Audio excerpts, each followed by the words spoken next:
In today's episode, we're speaking to Maria Brito. Maria has 13 years of experience as an art advisor after leaving her career as a corporate attorney in a big law firm in New York City. She has acquired more than over 100 million in art for her clients, which includes celebrities such as Diddy, Gwyneth Paltrow, CEOs of Fortune 500 companies, hedge fund portfolio managers, investment bankers, and private equity firms, partners, and more.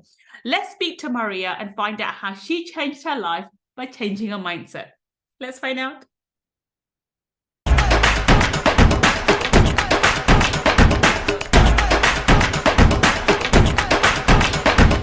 Good. Welcome. This is Gull, your money mindset expert, and today I'm super excited. We're speaking to Maria Brito. Welcome, Maria.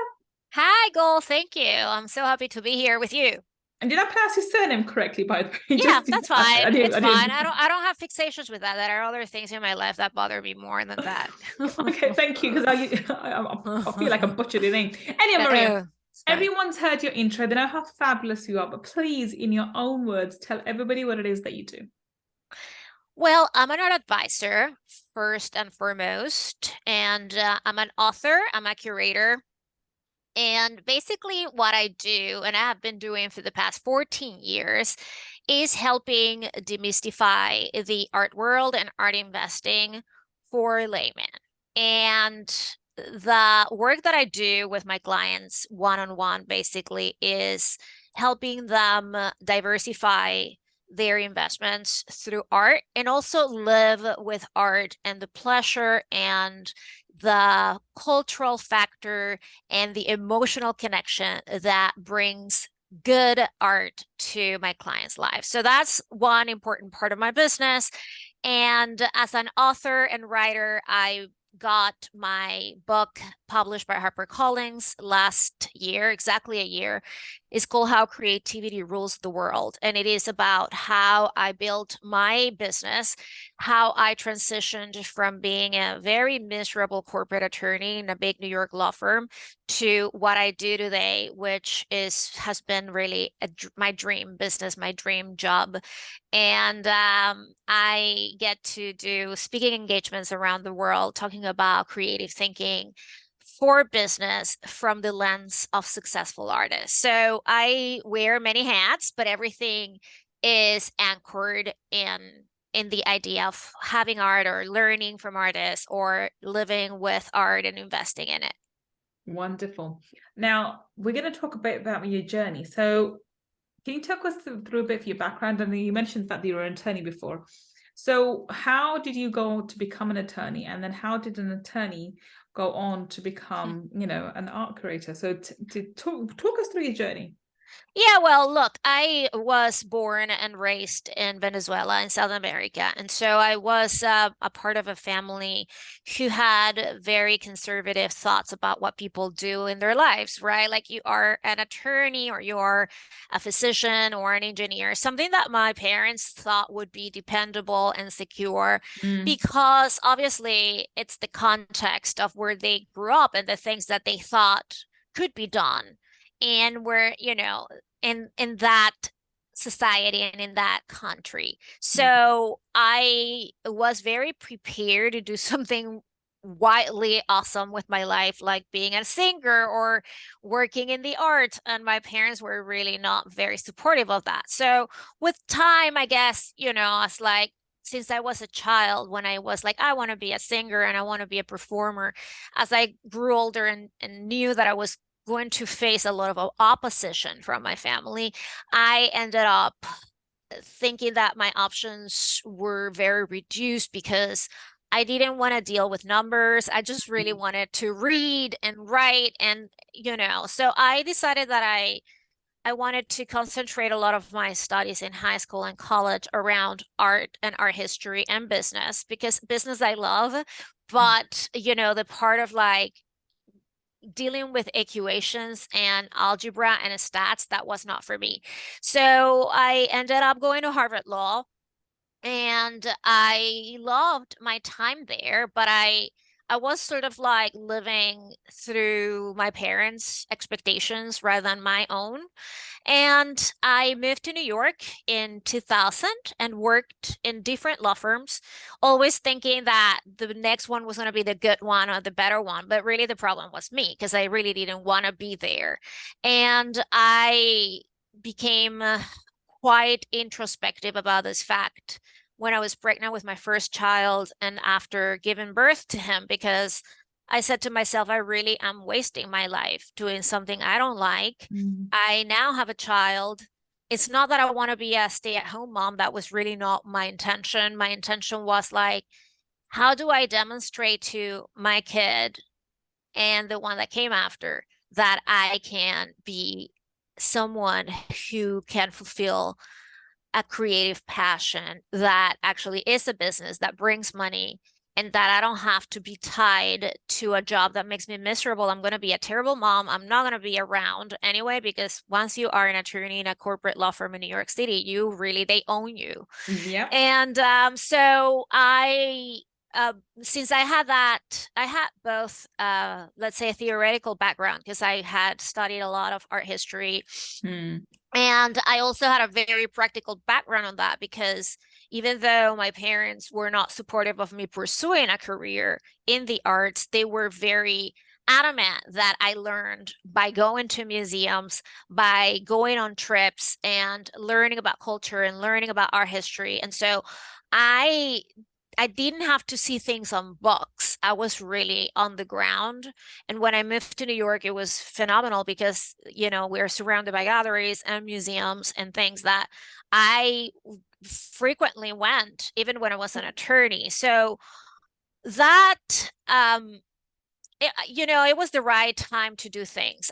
It was not, the art market had not hit the boom that it's had experienced for the past 10 years. So it was a very interesting time because I could do things at my own pace in a way. And I did, like, right now, I'm at a speed that is like unthinkable for anyone who wants to start something new.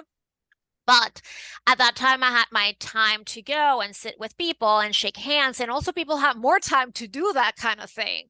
Oh, wonderful, welcome. And yes, and we want to do business with you. So, look, I think that I believe a lot in serendipity, and Yeah, I of believe a course. lot in like things happen when they are meant to happen.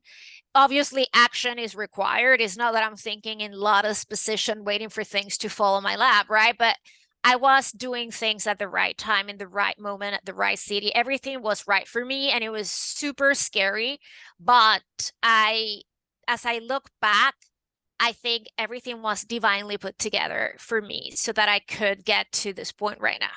Yeah, I mean, I'm gonna go back to the point you've just made about being a lawyer. I mean, I'm a New York attorney, so I've taken the New York bar, and then actually I took that first, and then I took the English bar afterwards. So I became a barrister.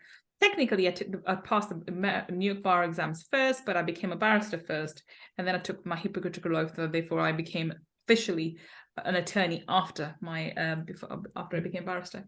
I know I worked for Muscat Ops and White and Case, a couple of them law firms in here Yeah, of in course. I mean, London. like, they were my They, counterparts in a lot of deals. So, so the working culture I'm familiar with, and is that they pay a lot of money. They pay a lot oh. of money, but they pretty much own you. And as a mother, I remember when the decision or reason why I decided to go into a business rather than going back into law was forced into it, I had to go back. I couldn't imagine working in those crazy hours. It was just mad. And as a single individual, you can, but as a parent, as a mother of young children, it's difficult to. I think that pushes you. That makes sense to me why you'd want to you pull away from there. I know you said it was crushing yourself. I know how that feels. I I know am how. I'm very thrilled that we're having this talk because, a lot of people don't fully understand. They have a glimpse, but you had been at Scatton, which is notorious for how they really crush their souls of the associates and partners too. Like, but once you're a partner, you're a partner. So It's like it's a very I always think that it's a little bit of like Stockholm syndrome, right? Like I mean, you just really want to run away from your cat, you know, the people, the person who's kidnapped you, but then you sort of fall in love with it in a very like Yeah. masochist way. So I It's a see love-hate relationship, isn't it? You, as much as you want to pull away, you're pulled in because there's a glamour attached to it externally. There's money attached to it. externally, yeah, and that, you know, but honestly, the truth is the amount of money that you make there does not really pay for your life. In other words, it's like you give everything up for Mm. their businesses and their visions and their Yes. dreams. And like, I was not available for that, you know, anymore. I was just sort of like very clear that I was going to start from scratch and that it was going to be difficult and that the money was not going to be the same, at least not at the beginning. But just like by now, I have surpassed what I made as a lawyer many times over. Even if I were a junior partner, I would be right now I make more money.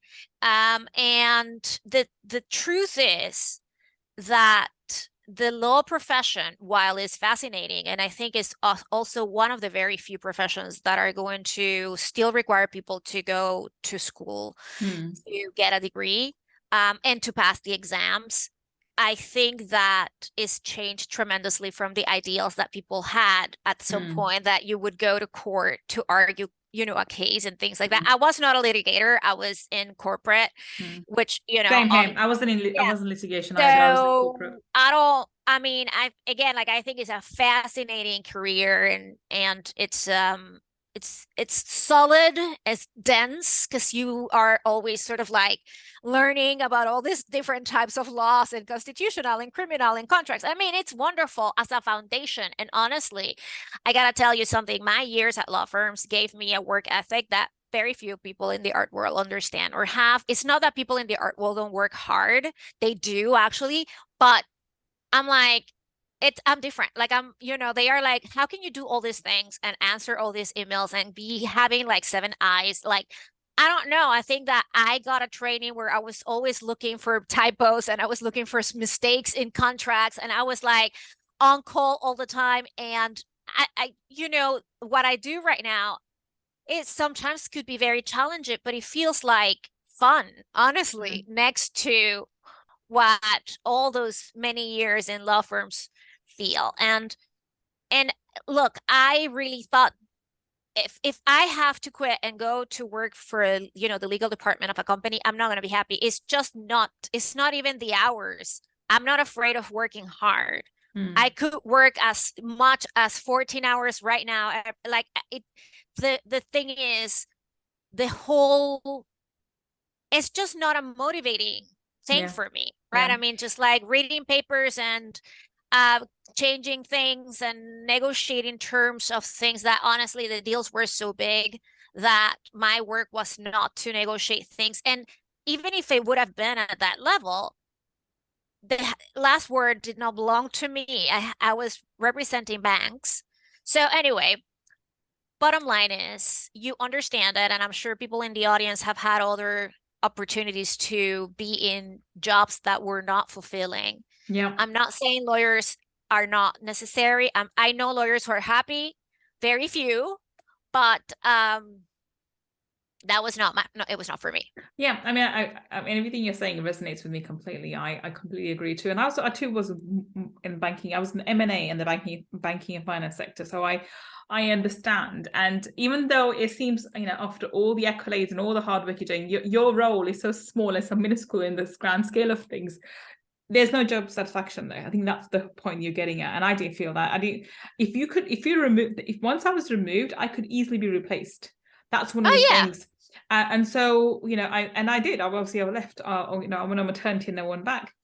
But whereas the work I do now, I'm making a contribution. Of course, if you set up an established business, then you can make the you know, that salary and many times over. And obviously that's the case with myself too. But I think the point I'm making is it's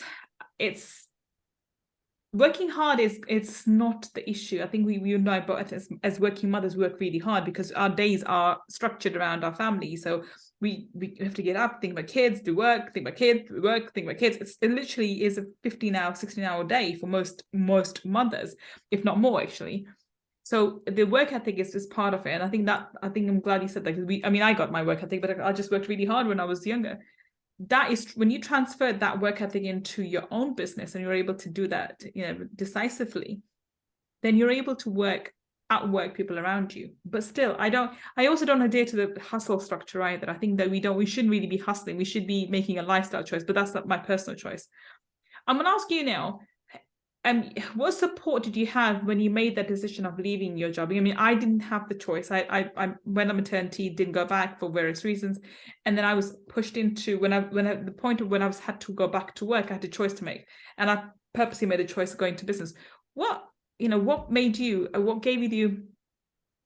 the courage to leave your legal job, and to start your own business? What support network did you have? Well, I mean, I had already worked for 9 years and had savings and 401k plans and whatnot, but I'm also married to the same guy. And, I discussed this with him and I asked, if he was going to be okay with me taking this leap of faith, right? Because it was an unproven idea for me that I didn't know if I was going to ever have any success. I mean, no, like this is not true. I knew I was going to be successful because you don't ever start a business and say, oh, fuck this shit, it's going to fail. Sorry, but that's not how you do things. That's That's not the attitude. Nobody can really, an entrepreneur has to be aware of risks, but if you are always thinking of the risks, you better just stay in your job, right? Like, I mean, you are not caught for this. So I knew that I was getting into very complicated territory by not having the background, by not having ever worked in the art industry, by not knowing. I mean, I knew people for sure, but it's not that I had a network like I have now, right? I mean, it was learning how to run a business and learning the business itself. So the support came from really having some money, not a lot, but some, and having a husband who was supportive and believed that I could do what I wanted to do and that he was okay with that, and it paid off. But other than that, I just didn't really have much more to rely on. I wanted to keep my business very nimble. So it was not like, oh, let me just go and get all this debt and all this, lines of credit and shit. No, I was just like, I have this money for marketing. I have this money for a website. I have this money to hire someone who helps me with messaging. I have, eventually I hired an assistant. So it was just not like, let me just go crazy and burn all this money. And no, that was absolutely never my intention. And I still keep it very nimble because I prefer to focus on the overflow of profits rather than like just let me go crazy and see how I just put the money. No, that's not. I mean, again, like I have a very entrepreneurial spirit and I do a lot of experiments with things when I feel it's the right time, but I am not crazy. Like, let me just take all this money and put it in one thing because I'm not interested in that. Okay. I mean, that's interesting. So how do you deal with uncertainty that comes with having your own business? Because when you have a job, doesn't matter if it's a legal job or other high-paying professions, you have certainty of income coming in every month. That's I think the only plus point aside of having a job. How do you deal with the uncertainty and the ebb and flow of business? Because there are months when it's great, months when it's not. Lead flow dries up, so forth. How do you deal with that? Look, I think that after being in my business for 14 years, I have experienced every sort of crisis, that there was. Like I opened my business in 2009 and we were just like having all the sort of like still the effects of the 2008 banking crisis. We have seen political upheavals and pandemics and now another banking crisis. So I think that the dealing with the ups and downs is something that from a practical standpoint, you just keep doing what you're doing or you redouble efforts on your outreach or on income streams from different sources. But I do think that there is a lot more in the spiritual realm that entrepreneurs and business people don't talk about because that's too woo-woo and it cannot be measured and things like that. And I think that it's really a mistake to leave everything to just like, more and more action. So I feel that if I'm in a really good state of mind, if I'm positive, if I'm, sort of like allowing time to meditate or to feel grateful, things sort of like work a little better for me. And I rely on my gifts, my strengths, my talents, and, all the many years that I have been doing my things legitimately, and the clients that I have worked with to not let me sink into desperation. Like right now, I could be like, screaming my lungs out because, all 4 banks went under in like, 1 week. So, and that's going to affect everybody. There's going to be a liquidity crunch probably. It's not just the US. In fact, when shit happens, we sneeze and the world gets pneumonia. And this is what like a lot of people don't fully get, is that we are resilient. There's a lot of people here who work really intensely hard, and there's still a lot of very wealthy people who are still willing to do businesses. But, I feel that I do both the action and the practical things. And I also feel that there is, a spiritual world that I actually can be connected to with positive. I mean, I hate, it sounds trite to say it's like positive thinking. It's not that. It's like I am very good at providing the services that I provide. I go above and beyond what I do. I have a network of excellent friends and clients. And if I were to feel that something is not right, I would reach out asking for help. I think that everybody should always feel that they can reach out to other people for help. People cannot do anything alone. But uncertainty is something that, while you're very right to say that when you're in a job, you feel it less, it doesn't matter because you can be fired. There can be... Well, there's a false sense of security that most people have with a job, isn't there? I mean, I always say job is just above broke. 3 months under, you could be broke. But people have this sense of security with the job because they think it's regular income, whereas with your business, there's ups and downs, and sometimes you're totally right. Yeah. And it's just about having the expertise to be willing to pivot. And at a certain time, it's like I already know that there are going to be a lot of more opportunities happening in a secondary market of what I do, that rather than going to primary, which is, what gets to be sold directly from galleries. So I already feel that there is a little bit of a shift there. I have gotten a lot of like different requests for other different things to work on different consulting things with companies. So, I never say no to a project before really fully analyzing it. I also say no a lot to a lot of things, but yes, I mean, uncertainty is part of like the life of anybody who is alive. I think like anybody who is on this planet will have to deal with uncertainty. And I think that the more you want to insulate yourself from it, it's going to be faster that you are in positions where uncertainty hits you and gets you. So, I mean, I know I'm going to have like great months, and I know that I'm going to have normal months, and I'm cool with that. Yeah, you need to plan better, and I think you need to have an idea. I think that's the biggest lesson that employees, when they become entrepreneurs, and that's a lesson they need to acquire, is there's not steady income, and you have to plan your money and not run out of it. And so I think that's so it's money management rather than anything else. And I like the fact that you said you start off small, be nimble when you are thinking about your business expenses. Don't go out and spend 100,000 on unnecessary expenses and so forth. There is an element of investment in yourself, and I do agree with that, especially doing mindset work and learning the skills of having a business.